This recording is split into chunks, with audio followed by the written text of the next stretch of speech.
Welcome back to yet another episode of the Ground Up podcast. So here with me again is Gabe Harlego, my co-host for this podcast. So I know it's been a long time. Sobrang tagal since nung last natin na episode and I apologize for not being active recently.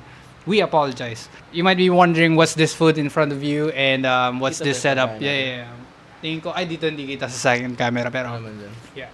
Dito sa main camera kitang-kita. But anyway, it's gonna be a not really a, ano bang tawag doon, mukbang podcast, but it's gonna be a chill podcast. It's actually we just met a few days ago with Alan, and it's somewhat a reunion, I would guess, for the three of us.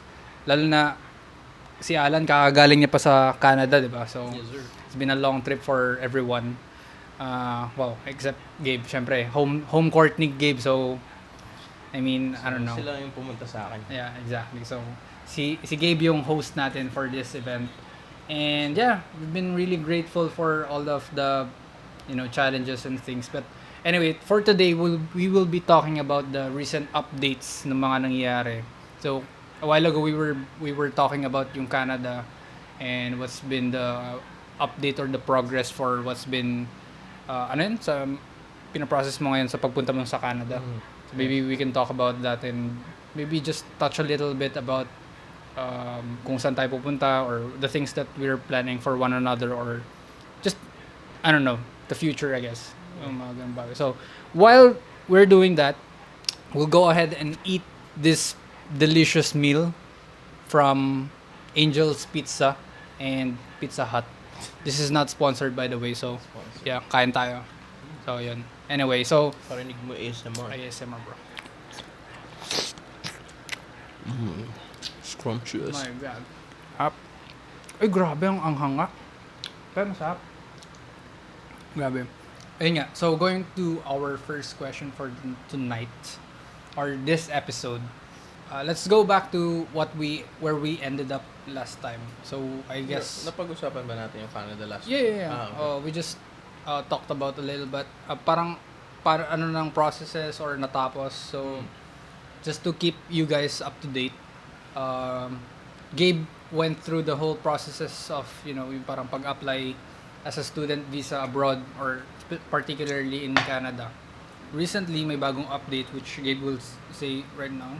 So, ayun nga. Ano ba nangyari dun sa ano ngayon? Ayun, so nag-apply ako for student visa sa Canada, but unfortunately na-deny ako. Reason And- behind is A number- private. A number of reasons, pero syempre nakakalungkot naman. I mean, kumbaga parang inaasahan ko na talaga Oo, na tama. ma-accept ako ganyan. Yeah. But, gano'n naman talagang buhay. Sometimes you don't really get it. That's true. But anyway, beside yung sad or news na yun, parang what do you think would be the next, steps for you? How would you be able to process this and what do you think can you do about it? Yun, ito-try pa rin namin ulit what's the right word? Reapply? Parang, Tama. nakakaano lang kasi I think panibagong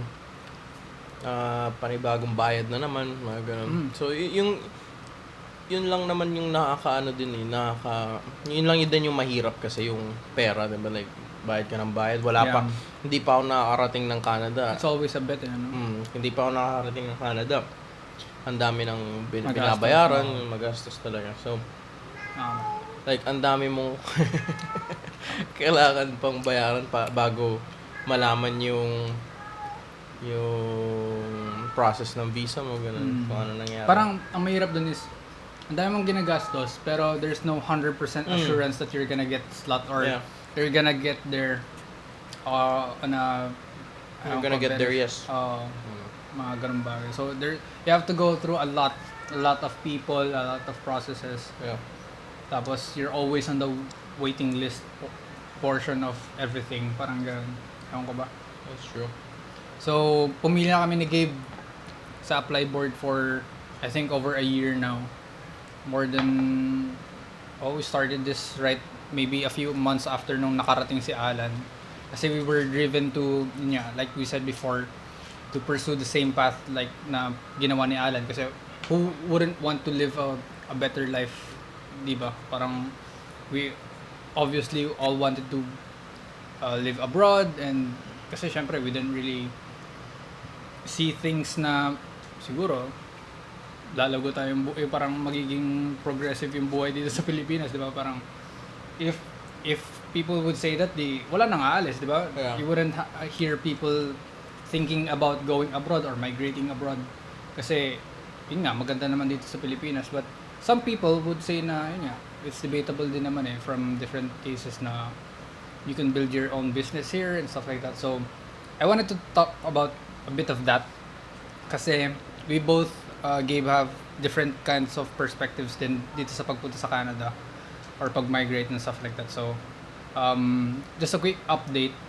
I bought a new camera, and a big reason with that is I sacrificed yung funds na gagamitin sana papuntang Canada, or yung pag-process ng lahat ng documents like what Gabe's doing sa pagbili ng camera. And the reason behind this is why I wanted to bet on myself na I want to parang pag-ipunan yung fund na yon para pagpunta sa Canada. Not really to study anymore. I gave up on that kasi yun nga, considering yung expenses, di ba, ng educational loans or housing loans or yung basta mga marami kang kailangang i-consider. Yeah. I don't think it's parang viable option for us, for my family at least. So, ayun, inisip namin, kung sakali ko pang gustong i-pursue yung pag-Canada, I can do that. Pero yun nga lang, kailangan ko nga lang paghirapan pa siya. Yeah. In a way na, while I'm working on my career path as a freelance videographer or eventually a business owner as well. So, ayun, yun lang naman so far. Hopefully, I'm not gonna regret this. Always, diba? Parang hirap eh. Huwag mong pagdududahan sa sarili mo. Bet on yourself, bro. Yeah. Kasi yun nga yung ginagawa niya. Parang, I'm confident ako sa kanya. So, I hope na. Oh my God. Did you just pee? No, I don't think so. Oh, okay. And I hope confident ka din sa sarili mo na huwag kang magdududa na, sinacrifice ko yung Canada. Because you're taking a chance on yourself. Kaya mo naman yan. Siguro, the self-doubt is coming out of parang, not just insecurity siguro. Siyempre, natakot ka pa din. Oo. There's always a scary move pa rin. Especially when you're trying to start a business. Pero, regardless of that, syempre, my head's still strong na I can still pursue this. I'm confident about my skills and stuff like that. Kasi if I'm not, why would they even buy the camera itself? Diba? Parang it's just worthless. So, meron pa rin yung confidence level ko na kakayanin ko siya or kaya ko siya. But eventually, sabi ko nga, it's a long way down the road na I would say na I would be successful, this and that. Pero, yun nga, how would I reach that, or how would I be able to attain that kind of objective if I'm not gonna do the works? Of course naman. Yeah. Wala namang magandang bagay dumadating sa'yo na hindi pinaghihirapan. Yeah, exactly. So, yeah, mga ganun bagay. Very cliche, I know. Pero, at the same totoo time. Naman kasi. Yeah, exactly. I'm just checking kung recording pa tayo. Okay, we're still good. Alright, so moving on to the next topic. What's the next step for us? So, we're both taking different kinds of things, diba? So, we were talking about having to merge the business, or parang, not really merge, parang more of like pursue entrepreneurship, I guess, or business. Like make a business together. Was it? Yeah. We were thinking about, honing our skills with photography and videography as a career. So, yun nga, since tinuloy ko na rin yung pagbili ng camera, I mean, for the longest time kasi Gabe has his own camera, I didn't have mine. I was parang lagi akong hiram ng hiram, and then parang it got to a point na nahihiyan na akong humiram kasi lagi na akong hiram ng hiram. And also, parang pag hiram kasi, you have to pay for it, diba? Parang rerentahan mo yung gamit, so parang nakakalugi. Parang hindi ako nabayaran. Yeah. Lugi, no? Kasi hiniram ko kasi yung lens na camera niya for, I think about a year, di ba? Was it a year na? I feel like it was a year, di ba?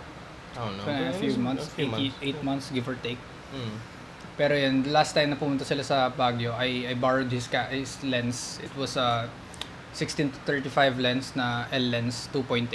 It's a quite expensive lens. You can buy it for around 35,000 brand new, I guess.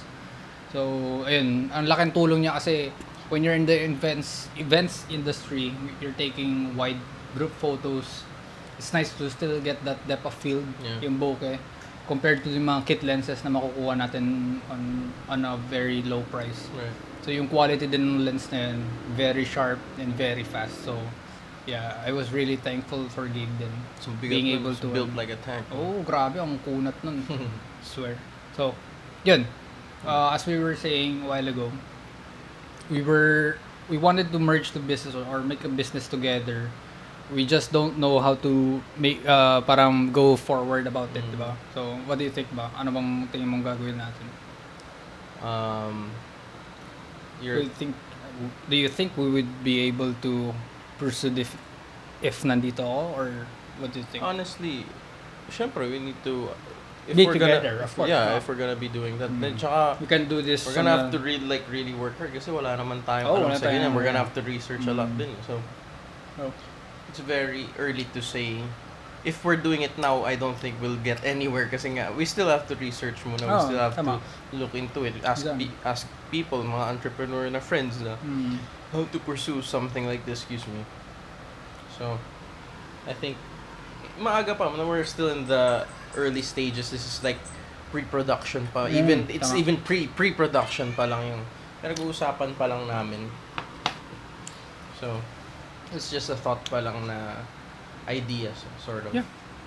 Na we could make a business together kasi parang parehas din naman ang passion namin dalawa. So, why not make money out of it together? So, yeah. Kasi, if I recall, we started this passion or this parang kind of drive way back in college or not even college, even in high school, tama. We loved way back yung mga days ng Tumblr days. If you're into Tumblr or ano pa nga yung iba? What was that? MySpace? No, even may isa pa Friendster. Friendster, yeah. Grabe yung Friendster. That was the beginning of the age where people were starting to gain traction or attention towards pictures or images or stills that is quite captivating to our eyes. It's parang sobrang trendy niya at the same time. Hindi siya ganun hindi pala siya trendy at that time. It's more of like off meta. Basta something that is just growing. Tas soon enough it became, a number of things like Instagram, ano pa ba, mga YouTube and stuff like that. So ang dami rin namin tinry ni Gabe. We tried different kinds of photography, with other folks like just mga ibang we were influenced by older friends din. So ayun, it started sa mga cars actually, 'di ba? Parang we were into photography ng cars pa. I think it's more of like Jess siguro. Kasi everything I saw with Jess. Ako more on landscapes. Landscapes ka ba? I see. So yun, from there, we tried incorporating yung mga styles nila sa sa mga tao, mga portraits. Yeah, it's just very simple. Parang, basta as long as it's bokeh. Ganun lang. There's no concept about it. There's no storytelling. Basta talagang cool lang talaga siya tignan. When we started pa nga, we didn't even know what we were doing. Parang tama. Hindi namin alam yung tawag sa ginagawa natin. Parang hindi nga namin naisip na pwedeng gawing kabuhayan. Ganda ng Tagalog. Kabuhayan. But ayun nga, it's like, wala lang, hobby lang siya. Hindi ko nga naisip noon na pwede ko palang pagkakitaan yung mga ginagawa ko. Tama. Talagang pure hobby lang siya. True. So we started there. Now, we have the right equipments. So I'm guessing we're not really far behind the process. I guess we started something, which is, It's always starts somewhere. Tama. We have maybe a little knowledge or we have the right knowledge to go out there and shoot videos, photos for you guys, for the clients and stuff. Pero at the same time, yung missing piece kasi dito is for the longest time, Gabe and I, we don't live together, so we haven't really collaborated in a project together. Except yung the last podcasts. Or yung the last time, if you remember, yung parang corporate shoot mo sa BGC. Oh, yeah. Yung basketball. It wasn't really corporate. even Sports. Oh yeah, sports. It's a shorts, parang shorts kind of video No, for. hindi pa uso ang shorts. Hindi pa. Pero they asked for like a 60 Oh video. yeah, something like that. Yeah. Pero hindi pa like uso ang shorts. Wala pang nagsasabi they na just it's wanted short. something It's just like a a minute short, video. minute video lang na And I was really interested na parang wow, you're not even graduated by that time, di ba? No, Parang graduate ka when na. we did that. Tama. But Kasi I already you started graduated. with them. Pag-graduate na ako ng college. What was the name? Hindi na nakailangan yung company, but yeah, it was all about a basketball court, diba? Yeah, like a featuring program ng mga basketballs who are willing to train and develop your minds or your skills sa pagbabasketball. So, yeah, doon ako na doon ko naisip actually na parang nagkakaroon ng hindsight about the future projects we can do together kasi we're both interested about videography and stuff like that. So, not just the videography part itself, pero yung editing. So, ayun, naisip namin na, medyo pwede pala itong ganito. Pero, after that, pandemic hit, hindi na kami nakapag-practice or hindi na kami nakapag-collaborate with other things, except yung podcast. So, right now, what we wanted to target is yung mga events, like what I'm doing right now. Kasi, big ball game siya. You can earn in one day, basta parang you can just earn a lot in just one day compared to a regular job na like sa corporate and stuff like that, which hindi mo naman siya pwedeng i-compare kasi parang freelance is really different from a corporate job. Parang in there you're working project based, so it's really different. You can just really compare hindi naman porket sinabi ng freelancer na I'm earning 8 times. Oh, exactly. So you don't really get jobs as much as the 9 to 5 jobs. Yeah, a 9 to 5 job, right? Diba? Parang steady paychecks. Hindi mo rin masasabi. Unless like you're really in demand. Totoo. Or parang kilalang if you're starting out, it's always luging-lugi ka. Tama. So, that's one of the things that we're trying to work on, I guess. So, yeah. If you have any tips, kung ano man kayo, you've been through the same journey, or if you wanted to pursue, yung pag... We're back! Yeah, we're back. Parang Cody lang no? Yeah. So, you might notice na medyo nakat yata yung video. Yep.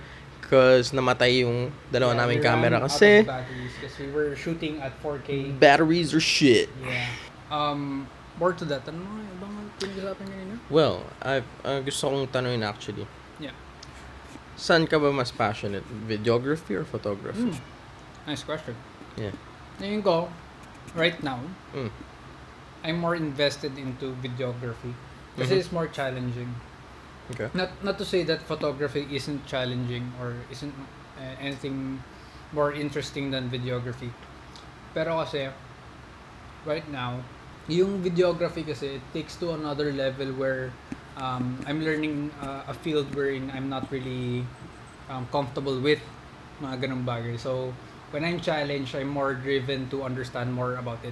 Mga ganun. Pagka sinasabihan kang bobo, tanga, or mahina ka, doon ako mas lalong ginaganahan. Parang there's a fighting spirit behind my personality that whenever I'm being when I'm having setbacks, I feel like I wanted to be parang mas lalong nainganyo na matuto. Just like Zen, when she was being taught to edit, parang she learned a very fast pace of editing in a very short time kasi she learned in a very hard way, yung parang sinisigawan, ganun, parang you're being pressured to be on time and grabe ka naman. So, pero parang ayun din kasi yung problem with this kind of generation today na we're trying to be parang not really trying to be, but we're more on lenient into other things, or parang we tend to look over things na red flags, mga ganung bagay, or not really. Okay.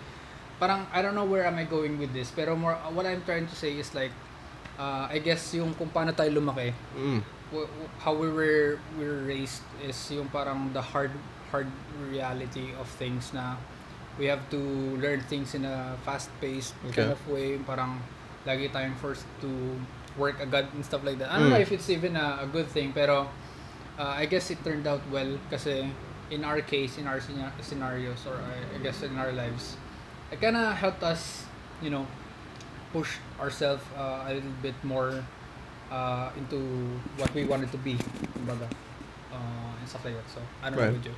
So, yeah. Yeah, ako mas komportable ako sa videography. Sa kanya, he likes photography more dahil na hihirapan siya. So he's getting challenged. Ako, I like Actually, I want video. I said video. Yeah, I'm just saying what you Oh, said.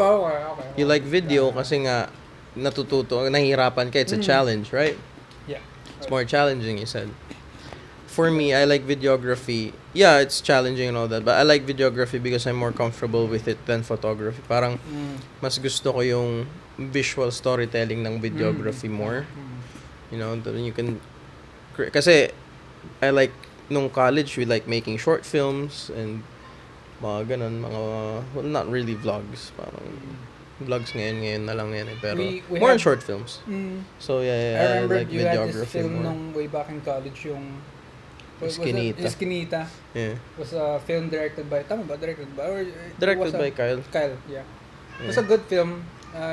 It was not a good film. Well, if i-compare mo yung ginawa nila compared to sa ginawa ko, it's really, you know, Come on, bro. Come on. But anyway, speaking of past projects, we wanted to move forward with, you know, the skills that we have in mind, and yun nga, regardless kung which field would you prefer, video man or photo, well, what the real question is, what are you gonna do about it, diba? Parang mga Yeah. ganung bagay parang.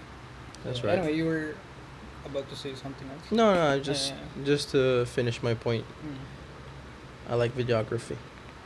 Yeah, so do I. Yeah. Next question. That's good. Okay, It's good. ganun, no?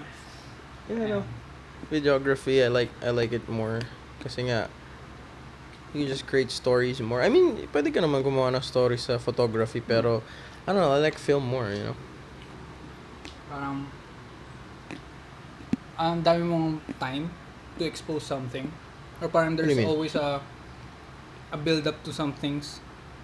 Parang alam ko when it's a long form video or short form, the narrative you can play with it. Yeah. Dun sa photo kasi it's parang right you have there, to you take know. it all in just one photo. Mm. Parang it's overwhelming at times, but at the same time, if you don't get the right photo at the right time or composition, Right. you're gonna destroy the image right then and there. Parang Yeah. you don't have any second chances. That's right. Diba?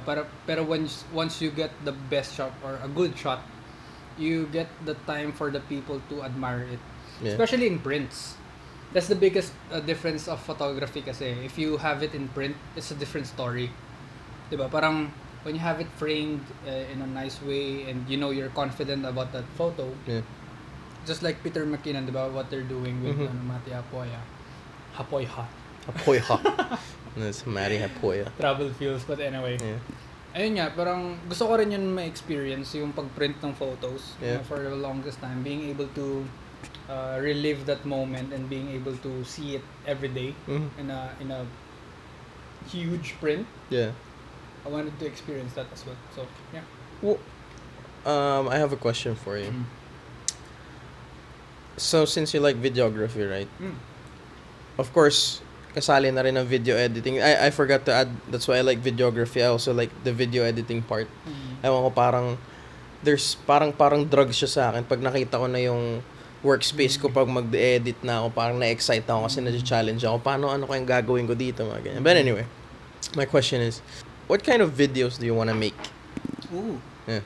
Actually, at the beginning, Is I it wanted, like I the always film, or do you want to like make vlogs, or what Yeah, man, parang, what kind of thing? parang Tapos if you can were gonna earn from stick- it. Oh, if you wanted to stick into one genre, Mm. what genre would be and why, diba? Parang Parang ganun. ganun, yeah. So right now, I'm at the genre of weddings, I guess, or Mhm. events.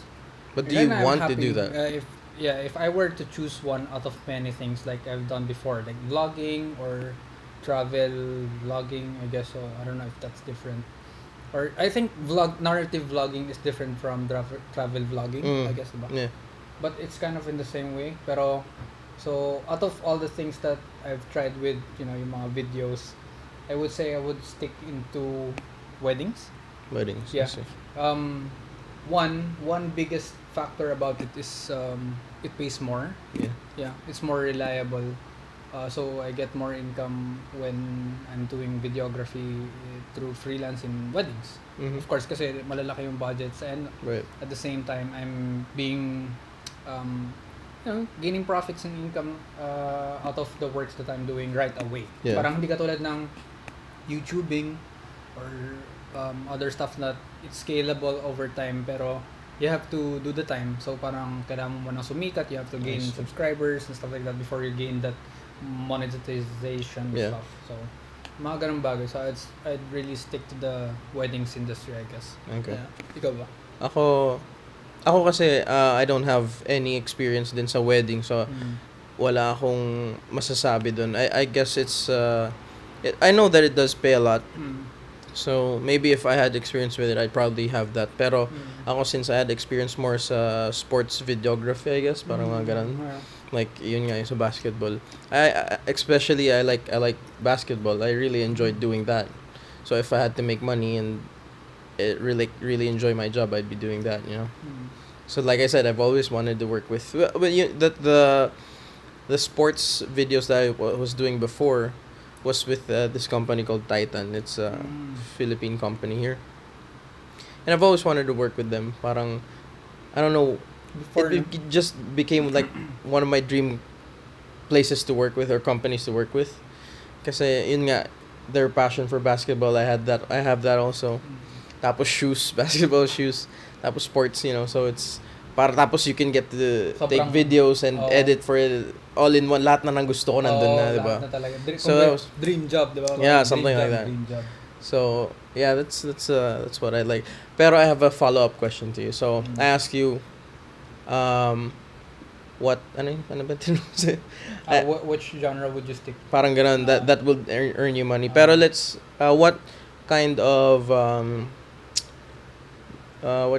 project do you want to do? Yung solely ikaw lang, yung doesn't have to regardless of money. What kind of projects do you want to do? I would definitely still go with travel vlogging. Yeah. It's the parang sobrang laki ng payoff ng travel vlogging kasi not just because of the destinations and the journeys and stuff like that.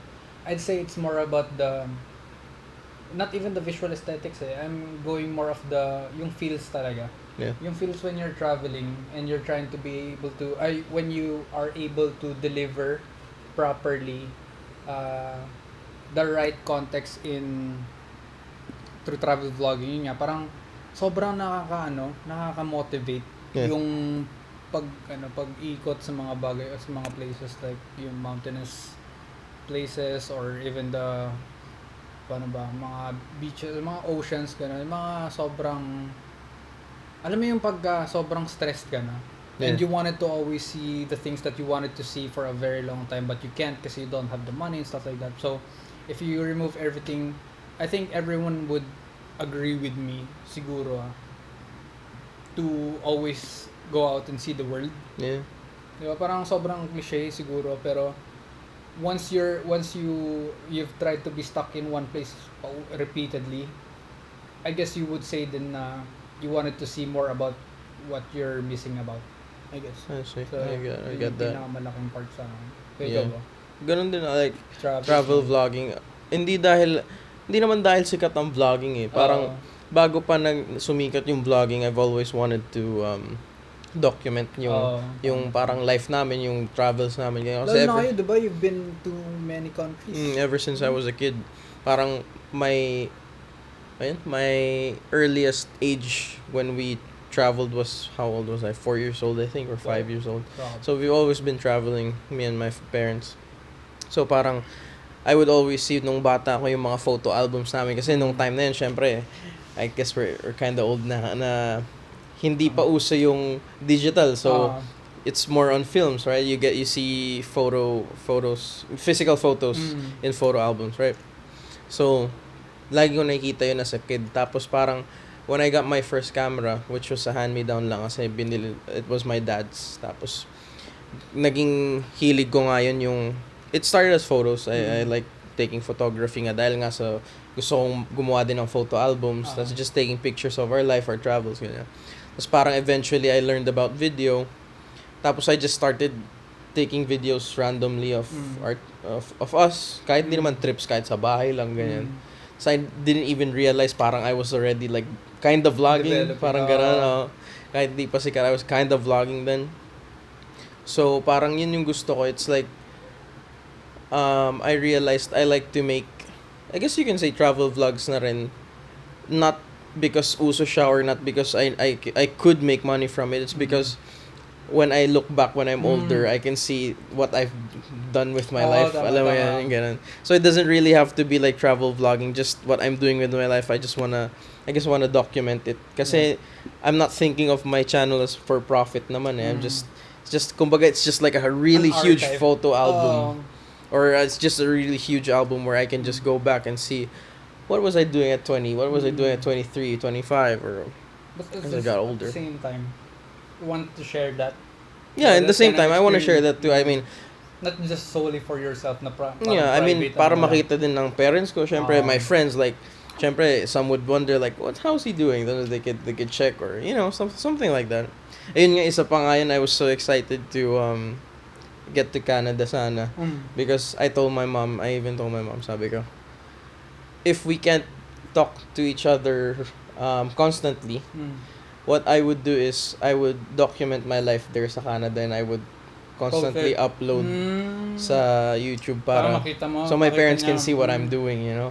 So they can see if I'm doing well, ganyan. I'd be honest with it. I like syempre kasi like I would while I'm studying I'd look for a job, so I would show them how my life would be there, ganyan.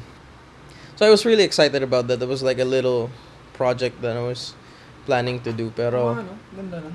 yeah. Tapos, ang galing kasi solo adventure. You're Yeah, gonna do everything by Because yourself. my whole life I've never had a home alone. I've never traveled alone. I've always wanted to try to be responsible just for myself. Alam mo yun. Kasi since we're Asian, in an Asian household, maybe Westerners won't understand. Kasi Westerners, 18 pa lang when they start 18, their parents will go like, go out in the world, do your own thing. Like move out. Pero dito when you're in an Asian household, how old you are, there are people in their 30s that they still live with their parents, and it's not weird because it's a norm. It's practical. It's practical. It's normal here, so you're not gonna be judged if you're still living with your parents at 30, whatever, So ayun nga. So I've always been living with my parents. So I've always wondered how I would fare if I would just be responsible for myself. And it's not like an experiment. I've always, syempre, at some point, you're an adult already. You wanna try to make something for yourself, And I don't know to relate to them, So, ayun nga. That was a project that I wanted to do, but I don't know. I guess It's still possible, I think. I don't know. We'll see. We'll see.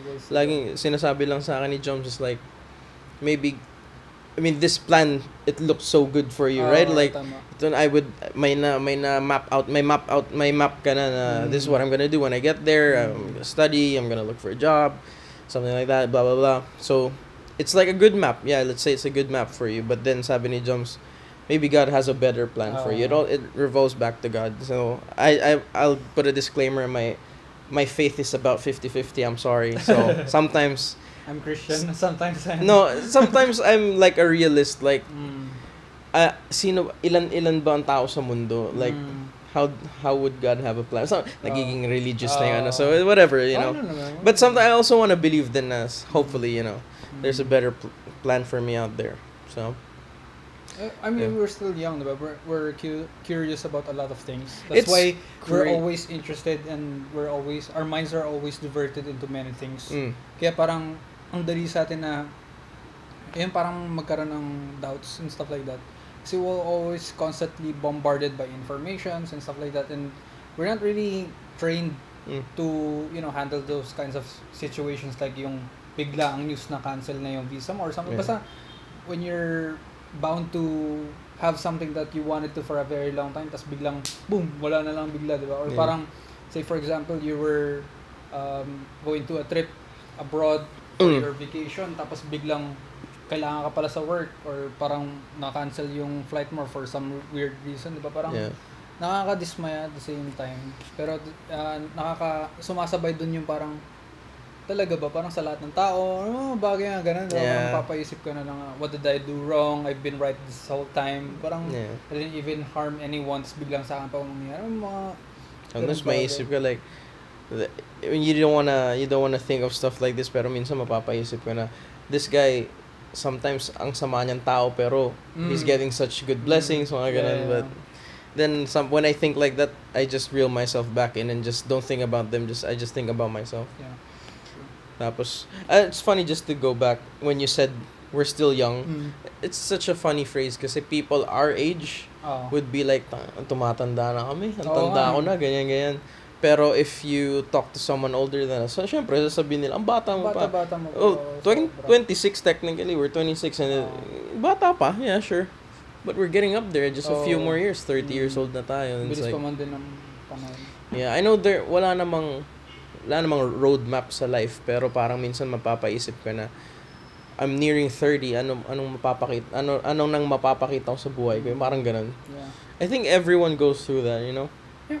Kasi parang tawag doon midlife crisis. some people our age, yung mga kaibigan natin na they already have family, they're getting married, tapos parang ako I'm like, I'm not there yet. You're you know? just here. Yeah. Stuck into a place. I mean, I'm still having a hard time with my financials pa lang. Parang yun yung nasa isip ko na now I have to think of making a family. Those two makes me think then how do they even manage, having to build a family and stuff like that. Pero at the same time, of course, they're struggling, diba? They have their own struggles. Yeah, of course. At the same time, we want to hear that personally din sana from them. Right. I don't want to name names, pero I would really want more from our high school classmates. Diba? Parang kasi sobrang relatable nung experiences natin. Not just because we came from the same country or stuff like that. Pero like, I mean, we had this kind of bond before. Yeah. And I hope it didn't really fade just because of time or we didn't have that right connection. Diba nung college? We all went our separate ways. Yep.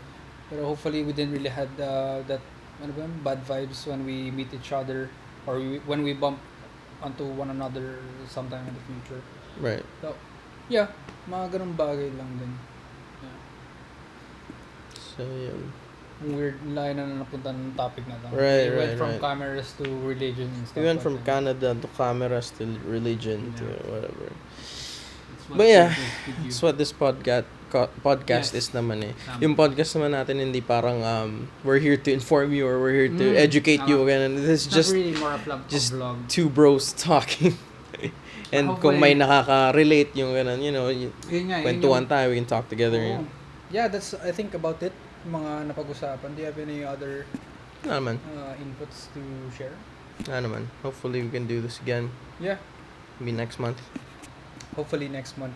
So right now we're trying to. I'm just hoping we can like it do a again. project, like just this- do something, man. Yeah. Just make something. Kanina we were about to. So we went to around. We went to which ATC. Yeah, ATC. Alabang Town Center and we tried to reach yung concert ni yung from a popular Si from sorry, I'm gonna Sorry, yeah. butcher his last name. So it's Fum. he sang that song Paper Thrones and Loverboy. Loverboy and Hello Anxiety. Those songs, I don't know if you're familiar, but Hello, anxiety. That's that song. It's a cool song. Yeah. It was a song maybe for our age maybe. But anyway, we went there and we tried to ideally shoot photos of streets, I guess, or people walking and just try to visualize our thoughts, I guess. But we weren't able to do that kasi we were so focused on having a good time. Yeah. And ang init din kasi we didn't really... Hirap din eh. Yeah, hirap maging din. parang exposed and trying to do... If I wanna do stuff like that, photo walks, parang gusto ko, I wanna be prepared for it. Kasi yung suot ko din nun ang init eh. Yeah. Parang nakakatamad tuloy mag-shoot. Parang wala lang talaga siguro sa isip namin na mag-shoot. But anyway, that was a failed attempt. But it's a good try. At least we had fun. We played billiards. We played a lot of games sa time zone. So yeah, it was a fun experience. Hopefully, we'll be able to do that again. Yep. Hopefully, kasama naman si Alan. Yup. Yeah, it was a very short time, pero at best we did our best to have fun, at least. So yeah. kung nakikinig ka man, Alan, thank you for coming, for dropping by Gabe's place and being able to meet us. Yes, sir. And ano pa ba? Sasabihin. Don't forget to drink your water. That's Stay right. safe. Make good choices. Pray. What? Pray. Pray? Pray. Pray? Pray. Pray. Yes. That's right. See ya. See ya. Peace. Peace.